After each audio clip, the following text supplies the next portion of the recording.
Welcome back to Open Line. We are coming up on the we are coming up on the half hour, I do believe. We're back on the air, right, Emila? Okay, I think that we are. Gabriela, thank you for joining us. Sorry, we just had some technical issues there. We're talking about real estate tonight here on Open Line, and we invite you to join us. The number is on the bottom of your screen, 615-737+ is the number to call. I should mention Gabriela Lira is joining us. She is a broker with Compass Realty here in the mid-state area, greater Nashville area, answering your questions, and we're going to get right to it tonight. I do want to talk about more on the selling side, and you told me there's one caveat. So we're talking about how it's great to sell and get that big profit, but then where do you go? And you said if you can wait, there is one way to take advantage of this as a seller. That's right. So if you don't have a huge timeline to move, you can go into new construction.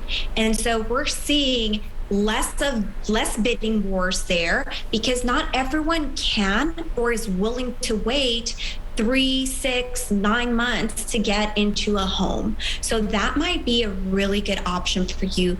Also remember that sellers have a lot of leverage in this market. So even if you do sell your house, what buyers are allowing sellers to do as an incentive to be selected as the winning offer is they're allowing lease backs. So you could close, you sell it, and you can stay in that house 30, maybe even 60 days post-close. So that gives you some time to get out there and be a buyer yourself in this market.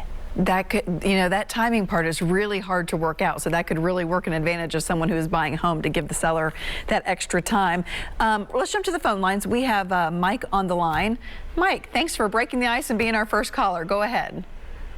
Yes, I was wanting to know, I was in the process of wanting to rent a home, and the only thing that's stopping me is my credit. But every time I talk to somebody about a house that's for rent, they always want me to fill out an application, which I understand, but they always ask for a $50 application fee, and they want me to take a picture of my credit card and send it to them. And you think that's something I should just hold back on and not send nothing like that over to them, or is that some kind of like a phony or?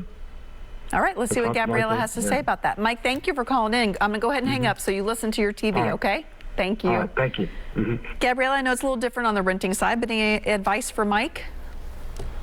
So I would always be very careful of sharing financial or personal information with just anybody. Make sure that the parties you're sharing that information with are trustworthy and reputable, and that they're going to take great care because you're trying to build up your credit. So you don't want anything else on your credit, some fraudulent activity that might ruin that. But speaking of renters and rentals in this market, it is just as hot and just as difficult to get a rental as it is to purchase a home. So rental costs in the Middle Tennessee area have increased by 28.4% from last year. Wow.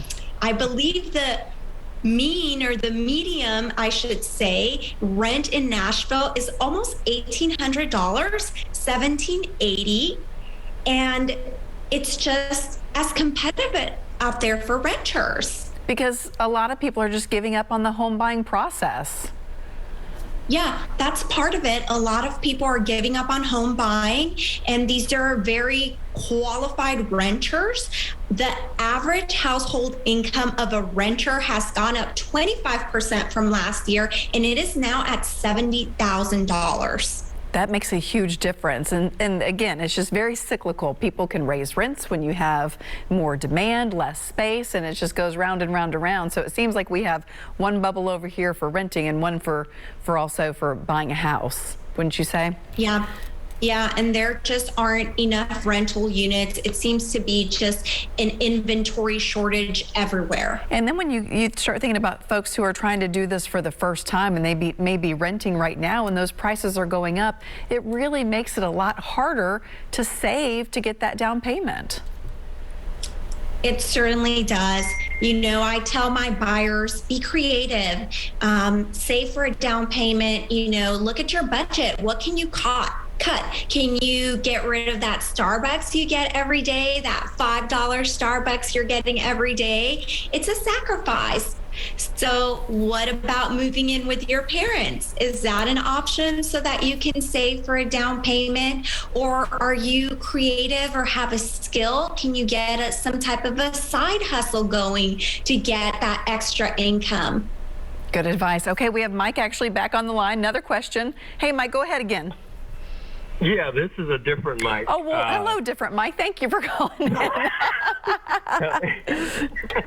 Hello, Carrie. It's good to see you on the phone tonight. Sure. And, good evening to your guest. I've seen her before.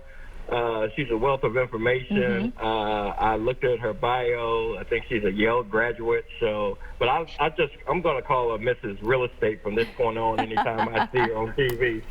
But my You're question my is, I have a friend who's got a property in the 12th South District, and he's been given an offer to basically by two developers that they're willing to pay him a cash offer. He talked to a real estate agent.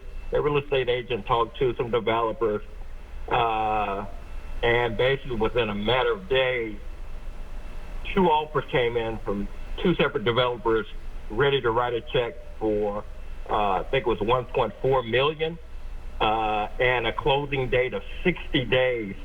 So, if somebody's willing to write a check out for that amount in that short of a time frame, don't you also think that the closing days should be willing to be negotiated to maybe from 60 days to 30 days? And what do you think about that as far as closing? The closing days on that, and the shorter should be the better for the seller. What you think? And I'll just hang up and listen. Okay. Thank you. Thank you, Mike. Go ahead, Gabriela. First of all, Mike, you're my favorite. Thank you so much for calling. And I will say that everything's negotiable, right? And sellers, like I said earlier, have a lot of leverage. So if this particular seller would prefer a 30-day close, then they can certainly counter with a 30-day close. From the developer's perspective, they're using these 60 days to do two things. One, do their due diligence to ensure that whatever they are intending to build on this lot is doable. So they're probably going to codes, they're talking to their architect, they're making sure the zoning is right. They're just getting their ducks lined up. And another thing might also be that they're securing their financing or they're moving money around to be ready to pay that $1 million plus in that 60-day period. But to your point, everything's negotiable here. You brought up developers, Gabriela, and we have done stories about in certain neighborhoods, out-of-state corporations are buying up homes. And my first question would be, how does just the average buyer who is trying to buy a home for themselves compete against these corporations? Is it even possible? It is possible. So I have received offers from some of these corporations for some of my listings, and their contracts are not very straightforward. They have a lot of additional contract language in there to protect them from all kinds of things. They have stipulations around the inspection. So they're not always the strongest offer. And I would encourage every buyer not to feel dissuaded by these corporate buyers out there. They're certainly being successful in some places, and in some areas they're buying entire subdivisions. So whatever they're doing is working, but know that you can still compete against those offers. Do they usually come in with the highest financial offer? Is that why they're winning out in many places? A lot of times they do. But you gotta sift through that contract that they submit with the money. Yeah. And you know what? A lot of my sellers, they don't want to sell to a corporate giant. They would rather sell to another family that's going to use and enjoy the home like they have. Speaking of which, I've heard of a lot of potential buyers submitting letters to the seller saying, here's who we are. They include a picture and their story. I mean, they're really playing on the emotions. Do those tend to make it to the seller, and do they make a difference? They used to make it to the sellers in the past. Nowadays, things are so regimented that we have to be really careful with those letters, because you might disclose some information that could get us in trouble with a fair housing violation. And so we are discouraging our buyers from submitting these love letters to the sellers. Oh, that's very interesting. I hadn't thought about that aspect of it. You know, when folks who are not engaged in the real estate system are actively buying or selling a house, you know, a lot of us like to sit back here with our popcorn and say, well, it's going to burst. It's a bubble and it's going to burst. Is it a bubble, and will it burst? Well, conditions are fundamentally different from the last bubble. During the last housing market crash, what we saw was really irresponsible lending. So lenders were doing, you know, zero down, no income verification loans.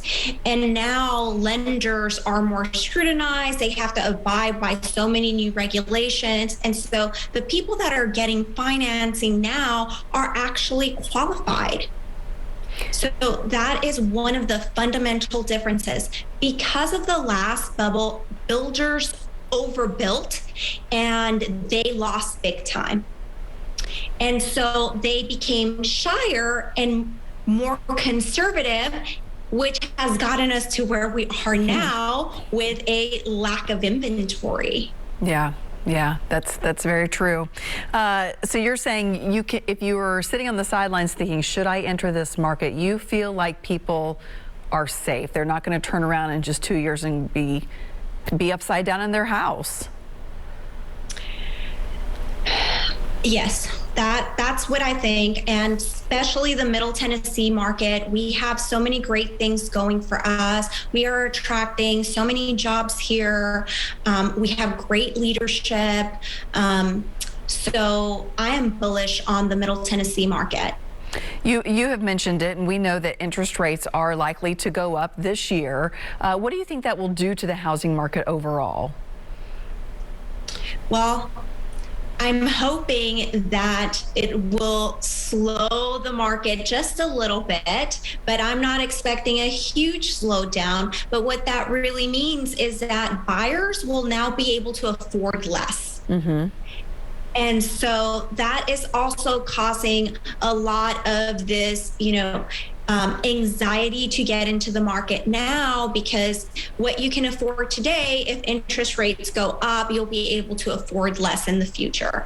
Give me an idea if someone is looking to spend, well, let's first start here. What is the average home right now in the mid-state area, or even just in Davidson County, whatever figure you're most comfortable with? What is the median home? It is right under $400,000. Wow. And what can you get for just under $400,000?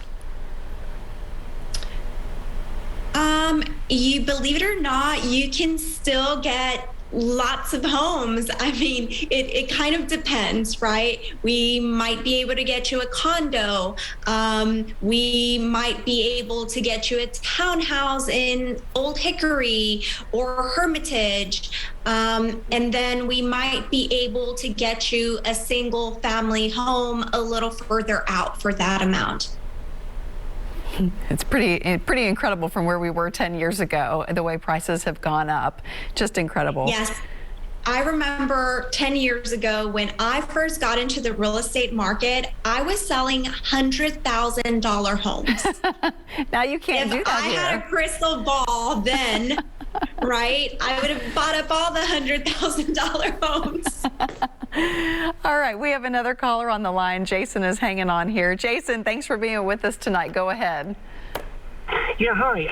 My question was, you know, because the market is so hot, if I put my house on the market, what do I have to do to get my home ready for, to list? Do I have to do anything, or will it essentially sell itself? Oh, that's a great question. Jason, thank you. I'm going to hang up on you. Go ahead and listen to the TV for Gabriela's answer. Thank you for calling in. I love this question. It used to be you had to check off all the list and get it just A-OK. What's the deal now? Here's what I tell my sellers. Do you want top dollar for your home? If you do, then let's do the right thing and make it look like a top dollar home.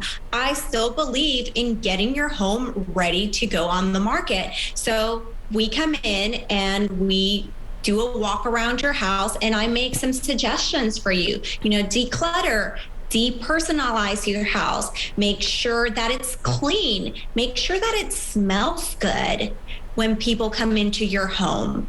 And then if needed, I also bring in a professional stager who can stage with your own furniture. They can move some furniture around, and the goal of it is to get the best pictures possible and to make the rooms look as open and spacious as possible as well. So I still believe in getting your home ready to put on the market.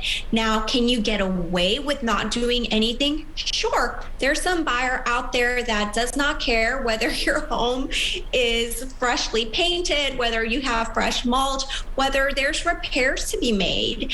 There is a buyer for every kind of home out there. I just had a client today get their offer accepted on a townhome that needs a lot of work. It needs all new flooring, it needs all new appliances, but they went in there knowing that this was going to be the case, and they're okay buying new appliances and putting in all new flooring. They probably want to personalize it themselves anyway. That's right. Yeah. Okay, we're going to take another quick break. Jason, thank you for your call. That was great. We have time to take some more calls when we get back. So if you want to hop on the line, go ahead and do it. 615-737+. Stay with us.